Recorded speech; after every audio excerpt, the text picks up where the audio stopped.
and welcome to the world of Hindi grammar. Let's join hands and crack Hindi grammar. I will try to make it as simple as it can be. जो श्रोतागण मात्र हिंदी जानते हों कृपया क्षमा करें. व्याकरण से संबंधित हमारे ये जो वीडियोस हैं इनमें ज़्यादा से ज़्यादा मलयालम और इंग्लिश में एक्सप्लेन किया जाएगा ताकि हम आपकी भाषा के मर्म को समझ सकें, समझा सकें. हाँ, जहाँ तक परिभाषाओं की बात आती है, डेफिनेशंस आते हैं, उन्हें हिंदी में ही इस्तेमाल किया जाएगा. Anyway, definitions should be memorised in Hindi as I have pinpointed in my introduction video. Memorizing rules is a must in grammar, which we can't avoid. Now, since you got the answer for this particular question, why should I study grammar? Let's move on to the basics of grammar. व्याकरण क्या है? After all, how can we define grammar? എന്തുവാണ് വ്യാകരണം? വ്യാകരണം ഒരു വിദ്യയാണ്. ഭാഷ ശുദ്ധമായ രീതിയിൽ കൈകാര്യം ചെയ്യാൻ സഹായിക്കുന്ന ഒരു വിദ്യ. व्याकरण वह विद्या है जो हमें भाषा को शुद्ध बोलना, പഠന एवं लिखना सिखाता है. ഓക്കെ, ഇതാണ് ഗ്രാമർ.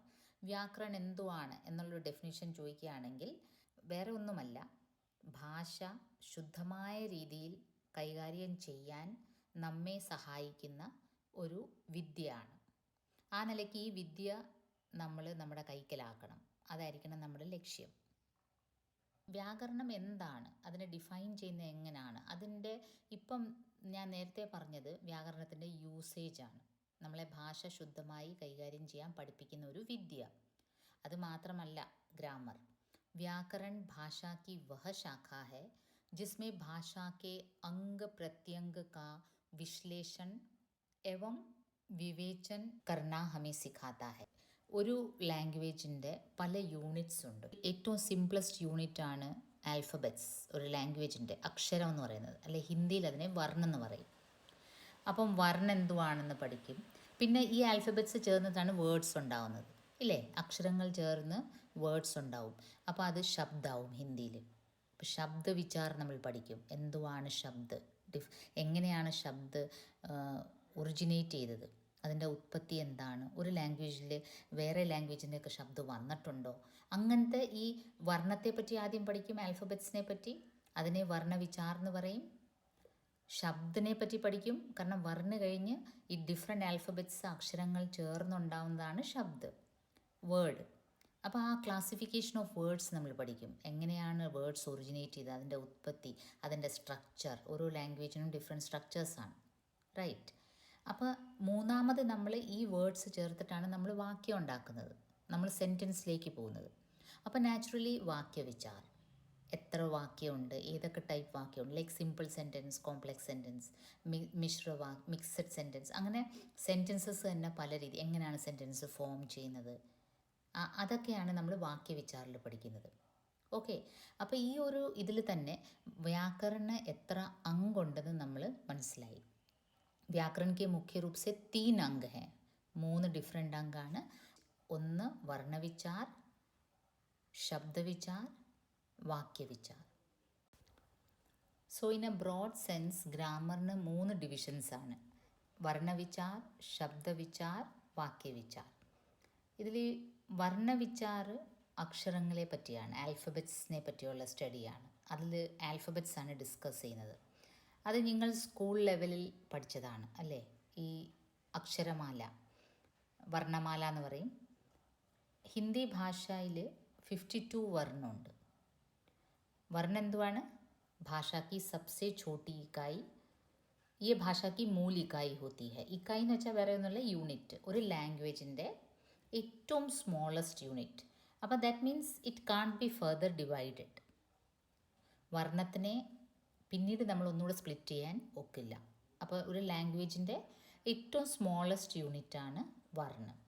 ആ വർണ്ണിനെ പറ്റി പഠിക്കുന്ന, അതിൻ്റെ സ്റ്റഡി നടത്തുന്ന ഒരു ബ്രാഞ്ചാണ് വർണ്ണവിചാർ. അത് ഗ്രാമറിൻ്റെ ഫസ്റ്റ് ബ്രാഞ്ചാണ്. കാരണം ആദ്യം ആൽഫബറ്റ്സിനെ പഠിച്ചിട്ട് വേണം നമ്മൾ പിന്നെ ആൽഫബറ്റ്സിൽ നിന്നാണ് പിന്നെ ശബ്ദം ഉണ്ടാകുന്നത്. അപ്പോൾ അത് വേർഡ്സിലേക്ക് പിന്നീടാണ് പോകുന്നത്. വർണ്ണവിചാരം നമ്മളിവിടെ അധികം ഡിസ്കസ് ചെയ്യേണ്ട കാര്യമില്ല, കാരണം നിങ്ങൾക്ക് അറിയാവുന്ന കാര്യമാണ്. നിങ്ങൾ സ്കൂൾ ലെവൽ തൊട്ടേ അക്ഷരമാല പഠിക്കുന്നുണ്ട്. അപ്പം വർണ്ണ ലാംഗ്വേജിൻ്റെ സ്മോളസ്റ്റ് യൂണിറ്റ് ആണ്. That means it can be further divided. അതിന് രണ്ട് ഭേദമുണ്ട്, മെയിൻ 2 ഡിവിഷൻസ് ഉണ്ട്. സ്വർ ഓർ വ്യഞ്ജൻ. സ്വർ എന്ന് പറയുമ്പോൾ വവൽസ്, വ്യഞ്ജൻ കോൺസൊണൻസ്. അപ്പോൾ ആ സ്മോളസ്റ്റ് യൂണിറ്റ് ഓഫ് ലാംഗ്വേജ് അല്ലെങ്കിൽ ആൽഫബറ്റ് അക്ഷരത്തിന് 2 ഡിവിഷൻസ് ഉണ്ട്, സ്വരവും വ്യഞ്ജനവും. അത് നിങ്ങൾക്കറിയാം. ഇപ്പോൾ സ്വരങ്ങൾ 11 ഉണ്ട്. ഒരു തടസ്സവുമില്ലാതെ ഉച്ചരിക്കാൻ പറ്റുന്ന ഒരു ധ്വനിയാണ് സ്വര്. ബിനാ കിസി ദൂസറേ വർണ്ണ കി സഹായതാസെ, വേറെ ഒരു വർണ്ണത്തിൻ്റെ ഹെൽപ്പ് കൂടാതെ തന്നെ നമ്മളിപ്പോൾ ആ, ഈ, ഉ ഇതൊക്കെ നമ്മൾ പ്രൊനൗൺസ് ചെയ്യുന്നത്, ഉച്ചരിക്കുന്നത്, ആ സമയത്ത് വേറെ ഒരു വർണ്ണത്തിൻ്റെയും ഹെൽപ്പ് വേണ്ട. പക്ഷേ വ്യഞ്ജൻ അങ്ങനെയല്ല. വ്യഞ്ജൻ ഉൻ വർണ്ണോं को कहते हैं जिनका उच्चारण स्वर की सहायता से होता है. വ്യഞ്ജൻ ഉച്ചരിക്കണമെങ്കിൽ നമ്മൾ സ്വരത്തിൻ്റെ ഹെൽപ്പോട് കൂടിയാണ് വ്യഞ്ജൻ ഉച്ചരിക്കുന്നത്. നമുക്കറിയാം കാ, കീ, ഈടം. നമ്മൾ എന്നിട്ട് ഈ വ്യഞ്ജനിൽ സ്വരത്തിൻ്റെ മാത്രകൾ ചേർക്കും. ഈ കാണുന്നതാണ് മാത്ര ടേബിൾ. ഇപ്പോൾ കാടെ കൂടെ ഈടെ മാത്ര ചേരുമ്പോൾ ഇങ്ങനെ ഇരിക്കും. അതും ഒരു ഹിന്ദി ലാംഗ്വേജിൻ്റെ ഒരു റീഡിങ് ടൈമിൽ നമുക്ക് എപ്പോഴും പ്രശ്നം വരുന്നൊരു കാര്യമാണ്. മാത്ര ഏത് സൈഡിലോട്ടാണ്, ലെഫ്റ്റിലോട്ടാണോ റൈറ്റിലോട്ടാണോ. പക്ഷേ നമ്മൾ കൂടുതലായിട്ട് ആ ലാംഗ്വേജിലേക്ക് ഡീപ്പായിട്ട് ഇറങ്ങി ചെല്ലുമ്പോൾ നമുക്ക് ഈ മാത്രകളും കൈകാര്യം ചെയ്യാൻ വളരെ എളുപ്പമായിട്ട് പറ്റും. നിരന്തരം വായിക്കണമെന്നേ ഉള്ളൂ. അപ്പം നമുക്കത് ലെഫ്റ്റ് സൈഡിലുള്ളത് എന്താണെന്നും റൈറ്റ് സൈഡിലോട്ട് തിരിയുമ്പോൾ അത് എന്താകും എന്നുള്ളത് നമുക്ക് മനസ്സിലാവും. ഹിന്ദിയിൽ 11 സ്വരങ്ങളുണ്ട്, അതുപോലെ 33 വ്യഞ്ജനുണ്ട്. പക്ഷെ അങ്ങനെ നോക്കുമ്പോൾ 44 ആവുന്നുള്ളൂ ടോട്ടൽ. പക്ഷേ നമ്മൾ പറഞ്ഞു ടോട്ടൽ എത്ര വർണ്ണമുണ്ട് ഹിന്ദിയിൽ, വർണ്ണമാലയിൽ ഹിന്ദിയിൽ ടോട്ടൽ 52 വർണ്ണമുണ്ടെന്ന് പറഞ്ഞു. 11 സ്വരും 33 വ്യഞ്ജനും. അപ്പം ബാക്കി മിസ്സിങ് ഏതൊക്കെയാണ്? പിന്നീട് മിസ്സിങ് ആയിട്ടുള്ളത് 2 വർണ്ണം ഏതൊക്കെയാണ്? അനുസ്വാറും വിസർഗും. അപ്പോൾ 46 ആയി. പിന്നീട് 2 ദ്വിഗുൺ വ്യഞ്ജനുണ്ട്. അതിനുശേഷം 4 സംയുക്ത വ്യഞ്ജനുണ്ട്.